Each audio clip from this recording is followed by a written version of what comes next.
Sir, നമ്മുടെ ആകാശജീവിയായ, അതായത് ഹെലികോപ്റ്ററിൽ പറന്നു നടന്ന വിവിധ മണ്ഡലങ്ങളിൽ മത്സരിക്കുന്ന BJPയുടെ സമുന്നതനായ നേതാവ് പക്ഷേ ഇപ്രാവശ്യം തൻ്റെ വേരുകളിലേക്ക് തന്നെ കാസർഗോഡ് മഞ്ചേശ്വരം നിയമങ്ങളിൽ തന്നെ മത്സരിക്കാനായിട്ട് പാർട്ടി ആവശ്യപ്പെട്ടിരിക്കുകയാണ്. അതുകൊണ്ട് അദ്ദേഹം ആകാശത്ത് നിന്ന് താഴെ ഇറങ്ങി ജനങ്ങളുമായി ബന്ധപ്പെട്ട് പ്രവർത്തിക്കാനുള്ള തീരുമാനത്തിലേക്ക് വരുമോ എന്ന് നമുക്കറിയില്ല. 89 വോട്ടിൻ്റെ ഭൂരിപക്ഷം വരെ കുറച്ച് കൊണ്ടുവന്ന മനുഷ്യനാണ്. പക്ഷേ പത്തനംതിട്ട പോയാൽ അല്ല 2 നിയമമണ്ഡലത്തിൽ മത്സരിക്കാനുള്ള തീരുമാനം എടുത്തതോടുകൂടി തന്നെ സുരേന്ദ്രൻ്റെ പൊളിറ്റിക്കൽ ക്രെഡിബിലിറ്റി പോയി. ഇനി സുരേന്ദ്രൻ ആ ക്രെഡിബിലിറ്റി മഞ്ചേശ്വരത്ത് വീണ്ടെടുക്കാൻ പറ്റുമോ? അതായത് ഹെലികോപ്റ്ററിൽ സഞ്ചരിച്ച് താഴെ എത്തിയപ്പോൾ അദ്ദേഹത്തിന് ഹവാല പണം എത്തിയിരുന്നു ഓരോ മണ്ഡലത്തിലേക്കുള്ള. അദ്ദേഹം നേരെ പോയി 1 കോടി റുപ്യ കൊണ്ട് വാങ്ങി ഹെലികോപ്റ്റർ കയറി പോയി എന്നാണ് പറഞ്ഞത്. അത് ഇവിടെ എത്തിയപ്പോൾ കോന്നി പോയപ്പോൾ അവിടെയും ഹെലികോപ്റ്റർ ഇറങ്ങി, അവിടെയും ഫണ്ട് എത്തിയിരുന്നു, ഹവാല ഫണ്ട്. അവിടുന്ന് 1 കോടി റുപ്യ വാങ്ങി ഈ പൈസ ആദ്യം സുരക്ഷിതമായി എന്ത് ചെയ്തു, എത്തേണ്ടടുത്ത് എത്തിച്ചു ആദ്യം എന്നുള്ളതാണ് പാർട്ടി പ്രവർത്തകർ എന്നോട് പറഞ്ഞത്. അതെന്തെങ്കിലും ആവട്ടെ, അന്ന് 400 കോടിയോളം വന്നിട്ടുണ്ട് ടോട്ടൽ. അതിൽ എത്ര കോടി പിന്നെ നമ്മുടെ സുരേന്ദ്രൻ സുരക്ഷിതമായ സ്ഥലത്ത് എത്തിച്ചു എന്നുള്ളതായിരിക്കും നമുക്കറിയില്ല. എന്തായാലും തൃശ്ശൂരിൽ കൊടകര കുഴൽപ്പണത്തിൻ്റെ അവിടെ എത്തിച്ച അവിടെ തട്ടിയെടുക്കുന്നതിന് പിന്നിലൊക്കെ തന്നെ സുരേന്ദ്രന്റെ കൈകളും ഉണ്ടായിരുന്നു. അവിടെ ചില നേതാക്കന്മാരുടെ കൈകളും ഉണ്ടായിരുന്നു. അതായത് അവരെ ഹവാല ഏജന്റുമാരെ തന്നെ ആക്രമിച്ച് പണം തട്ടിയെടുത്തു എന്നുള്ളതാണ് ആരോപണം. അതെന്തെങ്കിലും നമ്മൾ അതിലേക്ക് പോകുന്നില്ല. ഇപ്പം ഇവിടെ മഞ്ചേശ്വരമാണ്. ഓരോ തവണയും മഞ്ചേശ്വരത്ത് BJPയുടെ ശക്തി വർദ്ധിച്ച് അവസാനത്തെ ഇലക്ഷൻ 2000-ഓളം വോട്ടിന്റെ വ്യത്യാസമാണ് ഉണ്ടായിരുന്നത്. പിന്നെ ഇപ്പം സുരേന്ദ്രൻ വട്ടിയൂർക്കാവിൽ മത്സരിക്കാൻ വേണ്ടിയിട്ട് ശക്തമായ വാദം ഉന്നയിച്ചു. അതിന് കാരണം നേമത്ത് രാജീവ് ചന്ദ്രശേഖരനെ വിജയിപ്പിക്കണമെങ്കിൽ ഇവിടെ എനിക്കും അതേപോലെ കഴക്കൂട്ടത്ത് മുരളീധരൻ സീറ്റ് കൊടുക്കണം. ഇവര് 2 പേരും കൂടി വിചാരിച്ചാൽ നേമത്ത് രാജീവ് ചന്ദ്രശേഖരനെ തോൽപ്പിക്കാൻ പറ്റും. അടിത്തട്ടിൽ ഇന്നേ വരെ രാജീവ് ചന്ദ്രശേഖർ എത്തിയിട്ടില്ല.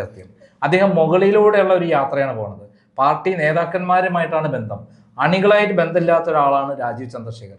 പക്ഷെ തിരുവനന്തപുരം കോർപ്പറേഷൻ പിടിച്ചെടുത്ത സ്ഥിതിക്ക് നിയമം പിടിക്കില്ല എന്നൊന്നും പറയാൻ പറ്റില്ല. കാരണം പിണറായിക്ക് കൃത്യമായിട്ട് അവിടെ വാണിംഗ് കൊടുത്തിട്ടുണ്ട്.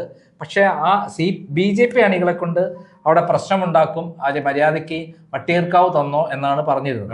പക്ഷെ ഇപ്പോൾ കേൾക്കുന്നത് വട്ടിയൂർക്കാവ് ശോഭാ സുരേന്ദ്രനെ കൊടുത്തിട്ട് നമ്മുടെ സുരേന്ദ്രനെ പാക്ക് ചെയ്ത് സുരേന്ദ്രനെ പാക്ക് ചെയ്ത് മഞ്ചേശ്വരത്തേക്ക് തന്നെ പറഞ്ഞയച്ചു എന്നുള്ളതാണ് മുകളിൽ നിന്നുള്ള കൃത്യമായ നിർദ്ദേശപ്രകാരം.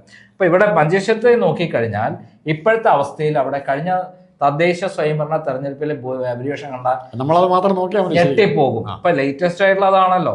ആ ലേറ്റസ്റ്റ് ആയി അവിടെ 20,000-ൽ മേലെ വോട്ടിന്റെ ഭൂരിപക്ഷമാണ് UDF-നുള്ളത്. അത് UDF എല്ലാ കാലത്തും മുസ്ലിം ലീഗ് സ്ഥാനാർത്ഥി വിജയിക്കുന്ന സ്ഥലമാണ് മഞ്ചേശ്വരവും കാസർഗോഡും.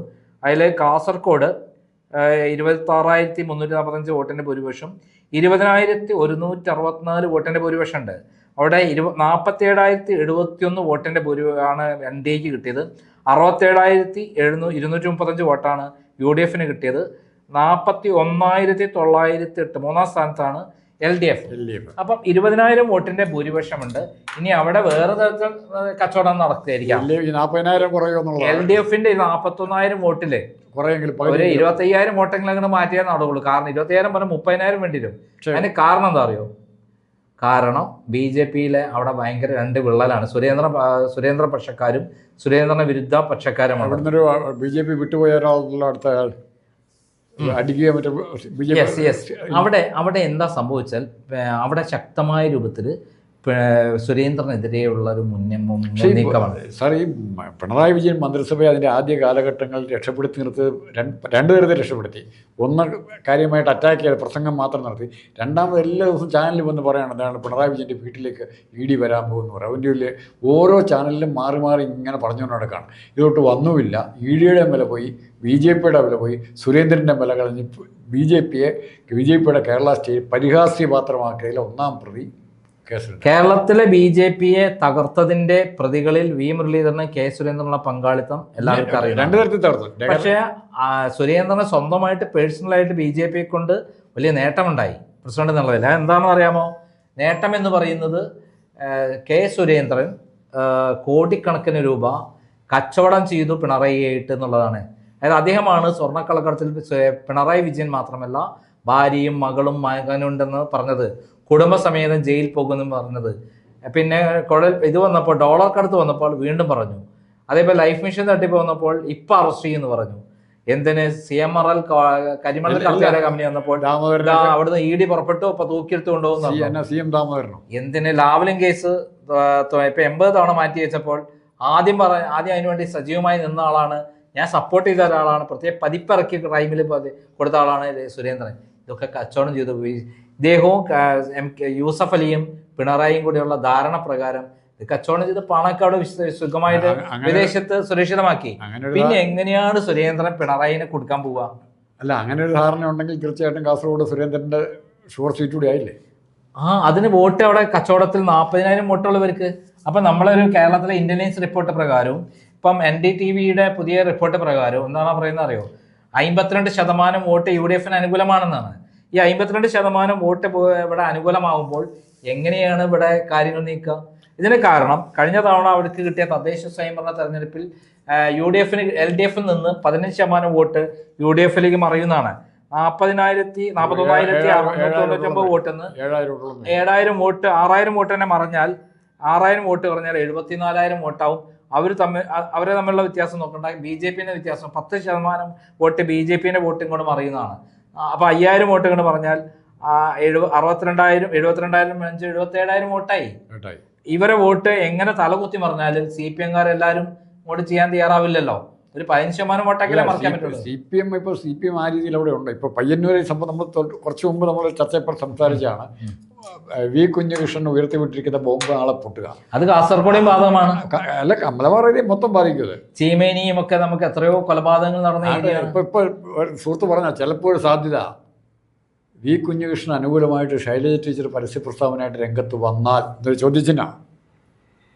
അങ്ങനെ ഒരു ചോദ്യം ഇപ്പോൾ കണ്ണൂർ പല നേതാക്കന്മാർ. ശൈലജ ടീച്ചർ മാറില്ല എന്നൊന്നും പറയാൻ പറ്റില്ല. ഇങ്ങനെ അനുകൂലമായിട്ട് വന്നാൽ മതി, വേറൊന്നും ചെയ്യണ്ട. ഒറ്റ വാക്ക് പറഞ്ഞാൽ മതി, കണ്ണൂർ ജില്ലയിലെ അണികൾ കൊണ്ട് രംഗത്ത് ചാടും. പിന്നെ പിണറായി ഒന്നും അവിടെ നിൽക്കാൻ പറ്റുന്ന നമ്മൾ അറിയേണ്ട ഒരു വസ്തുത, വളരെ നാളുകളായി കണ്ണൂരിലെ ഏറ്റവും പൊട്ടൻഷ്യലായിട്ടുള്ള CPM നേതാവ് P ജയരാജൻ സൈലന്റ് ആണ്. അല്ല, കുറച്ചു കാലമായിട്ട് ഇന്നേ ഒരു രക്ഷ വേണ്ടിയിട്ടില്ല. സൈലന്റ് ആയിട്ട് കുഞ്ഞികൃഷ്ണന് പിന്തുണ P ജയരാജന്റെ ഉണ്ട് എന്ന് വേണം നമ്മൾ കരുതാൻ. അത് കാസർഗോഡേയും ബാധിക്കുന്ന ഒരു സ്ഥാനമാണ്. P ജയരാജന്റെ പിന്തുണ ഇല്ലാതെ കുഞ്ഞികൃഷ്ണൻ അനുകൂലമായി പിറ്റേ ദിവസം പ്രകടനം നടക്കുകയില്ല. DYFI നടത്തിയ പ്രകടനത്തിന് ബദലായി ഒരു വിഭാഗം സഹാക്കൾ പുറത്തിറങ്ങിയില്ലേ, അങ്ങനെ ഇറങ്ങണമെങ്കിൽ അതിന് തൻ്റെ ഉള്ളൊരു P ജയരാജൻ്റെ കൂട്ടിലുള്ളവരേ ഉള്ളൂ ഇപ്പം തൽക്കാലം. ഇതെന്താ എന്തുമാത്രം വാസ്തവം ഉണ്ടെന്ന് അറിയത്തില്ല. നമ്മള് കാസർഗോഡ് മഞ്ചേശ്വരത്തെ വരാം. മഞ്ചേശ്വരത്തെ സുരേന്ദ്രൻ നിന്നാൽ BJP-ക്കാരോട് തോൽപ്പിച്ചു വിടുന്നതാണ് ഞാൻ കണക്കൂടുന്നത്. BJP-ക്കാർ ജയിപ്പിക്കും, നേതാക്കന്മാരൊക്കെ ജയിപ്പിക്കും, ബാക്കി താഴെയുള്ള വോട്ടേഴ്സ് തോൽപ്പിക്കും. നേതാക്കന്മാർ സുരേന്ദ്രൻ ഈ കച്ചവടക്കാരനെ, BJP-യിലെ ഈ കച്ചവടക്കാരനെ പിണറായിയുമായിട്ട് ധാരണ ഉണ്ടാക്കി ലാവലിംഗ് കേസ് അട്ടിമറിക്കാനും, സ്വർണ്ണക്കള്ളക്കടത്ത് അട്ടിമറിക്കാനും, ഡോളർ കടത്ത് അട്ടിമറിക്കാനും, ലൈഫ് മിഷൻ അട്ടിമറിക്കാനും, അല്ലെ കരിമണൽ കടത്തയുടെ കേസ് അട്ടിമറിക്കാനും കൂട്ടുനിന്ന കച്ചവടക്കാരൻ അവിടുന്ന് BJP കരിമണൽ കാര്യം പറഞ്ഞ സാറ് ഓർക്കേണ്ടത്, അദ്ദേഹത്തിന്റെ ബ്രദറിലായ C രവീന്ദ്രനാഥ് ഈ അട്ടിമറിക്ക് കൂട്ടു നിൽക്കുന്നില്ല. രവീന്ദ്രനാഥിനെ പറ്റി ആരെങ്കിലും ആരോപണം പറയുന്നുണ്ടോ? അതിന്റെ രവീന്ദ്രനെ പറ്റി പറയും, രവീന്ദ്രനാഥിനെ പറ്റി സ്വന്തം ആളിനെ പറ്റി പറയുന്നില്ല. അപ്പോൾ അവിടുത്തെ ആൾക്കാരുടെ വ്യത്യാസം, കമ്മ്യൂണിസ്റ്റ് പാർട്ടിയുടെ നേതാക്കന്മാരുടെ ഓരോ സ്റ്റേജിലുള്ള വ്യത്യാസം. രവീന്ദ്രനാഥിനെ ഒതുക്കി കൈ കൊടുത്തില്ല. വേറെ ബിന്ദുവിനെ കൊണ്ടുവന്നു, ജലീലിനെ കൊണ്ടുവന്നു, ആരെയൊക്കെ കൊണ്ടുവന്നു. അപ്പോൾ എന്തായാലും മഞ്ചേശ്വരം എനിക്ക് തോന്നുന്നത് സുരേന്ദ്രൻ നിൽക്കുകയാണെങ്കിൽ സുരേന്ദ്രന്റെ ലൈഫിലെ ഏറ്റവും വലിയ തിരിച്ചടിയായിരിക്കും കിട്ടാൻ പോകുന്നത് എന്ന് വേണം കരുതാൻ. 89 വരെ 8,900 വോട്ടിനെങ്കിലും ഭൂരിപക്ഷത്തിലായിരിക്കും സുരേന്ദ്രൻ ഇനി തോക്കാൻ പോകുന്നത്. അല്ല, ചെറിയ മാർജിൻ ആയിരിക്കില്ല. കാരണം ഇപ്പം തന്നെ 20,000 വോട്ടിന്റെ ഭൂരിപക്ഷമുണ്ട്. 20,000-ന് അവിടെയുള്ള അടിത്തറ പാകിക്കഴിഞ്ഞു ആര്? UDF. ആ UDF-ന്റെ അടിത്തറ വികസിപ്പിച്ച് അവർ വീണ്ടും വർദ്ധിപ്പിക്കും. CPM എന്നുള്ള വോട്ട്, BJP അണികളുടെ വോട്ട്, ഈ ഭരണം മാറണം എന്നുള്ള വോട്ട്, അതാണ് പറയുന്നത്. അത് UDF-നാണ് സാധ്യത എന്ന് കൃത്യമായുള്ള സ്ഥലമാണ് എവിടെ? മഞ്ചേശ്വരം. ആ മഞ്ചേശ്വരത്ത് ഞാൻ കണക്കൂട്ടുന്നത് ഒരു 30,000 വോട്ടിന്റെ ഭൂരിപക്ഷത്തിന് UDF വിജയിക്കാൻ സാധ്യതയുണ്ടെന്നാണ്. ഇപ്പൊ 20,000 അല്ലേ, വോട്ടും കൂടെ മറിയുമ്പോൾ 10,000 കൂടെ പറയുമ്പോൾ 10,000 കൂടെ കൂടാം, വ്യത്യാസം 20,000 വരുന്നത്. അപ്പൊ 30,000 to 40,000 വരെ ഭൂരിപക്ഷം വന്നാൽ പോലും അത് അത്ഭുതപ്പെടേണ്ട ആവശ്യമില്ല. അതായത് മഞ്ചേശ്വരത്ത് 67,000 ഉള്ളത് 77,000 ആവുമ്പോൾ 47,000 ഉള്ളത് 42,000 ആവും. 42,000 70,000 28,000 വോട്ടിന്റെ ഭൂരിപക്ഷം BJP ആയിട്ടാണല്ലോ വ്യത്യാസം വരുന്നത്. അതായത് 70,000 ഇത് 67,000 77,000 വോട്ട് 77,000 40 30,000 വോട്ടിന്റെ 32,000 വോട്ടിന്റെ ഭൂരിപക്ഷം UDF ഉണ്ടാവും നമുക്ക് കണക്കൂട്ടാം. എന്തായാലും മഞ്ചേശ്വരം പഴയ മഞ്ചേശ്വരമല്ല, ഡൽഹിയിൽ നിന്ന് വെറുതെ അല്ല അവിടുന്ന് സുരേന്ദ്രനോട് മഞ്ചേശ്വരത്ത് പോകാൻ പറഞ്ഞത്. ഇത്തവണ ശരിക്കും വേണമെങ്കിൽ അപ്പുറം കർണാടകത്തിൽ പോയി ബിസിനസ് ചെയ്ത് ജീവിക്കാം. രാജീവ് ചന്ദ്രശേഖർ കൊടുത്ത പണി 8ന്റെ പണിയാണ് മഞ്ചേശ്വരം. അല്ല, രാജീവ് ചന്ദ്രശേഖരൻ അവിടെ പണി കൊടുത്തു, ശ്രീലേഖ മേയറാന്മാരെ സമ്മതിച്ചില്ല. അതിന്റെ എല്ലാം കൂടെ വൈരാഗ്യം ഇവിടെ വരുന്നുണ്ട്. അത് രാജേഷിനെ പിടിച്ച് അവിടെ മേയറാക്കിയതിന്റെ പിന്നിൽ ശ്രീലേഖയെ അട്ടിമറിച്ച് ഇതാക്കുന്നതിന് സുരേന്ദ്രനും അതേപോലെ മുരളീധരനായിരുന്നു. പക്ഷെ തിരിച്ച് പണി കെ സുരേന്ദ്രന് വട്ടിയൂർക്കാവല്ല മഞ്ചേശ്വരമാണ് ഇപ്പോൾ മത്സരിക്കേണ്ടത് എന്നുള്ള വാർത്തയാണ്. അത് സ്ഥിരീകരിച്ച് കഴിഞ്ഞിട്ടുണ്ട്. ഞാൻ അന്വേഷിച്ചപ്പോൾ, ഡൽഹിയിൽ അന്വേഷിച്ചപ്പോൾ സത്യമാണെന്ന് എനിക്ക് മനസ്സിലായിട്ടുണ്ട്. BJPയിലെ ഡൽഹിയിലെ ചില നേതാക്കന്മാരുമായി ഞാൻ ബന്ധപ്പെട്ടിരുന്നു. അത് സത്യമാണെന്നാണ് ഞാൻ മനസ്സിലാക്കിയത്.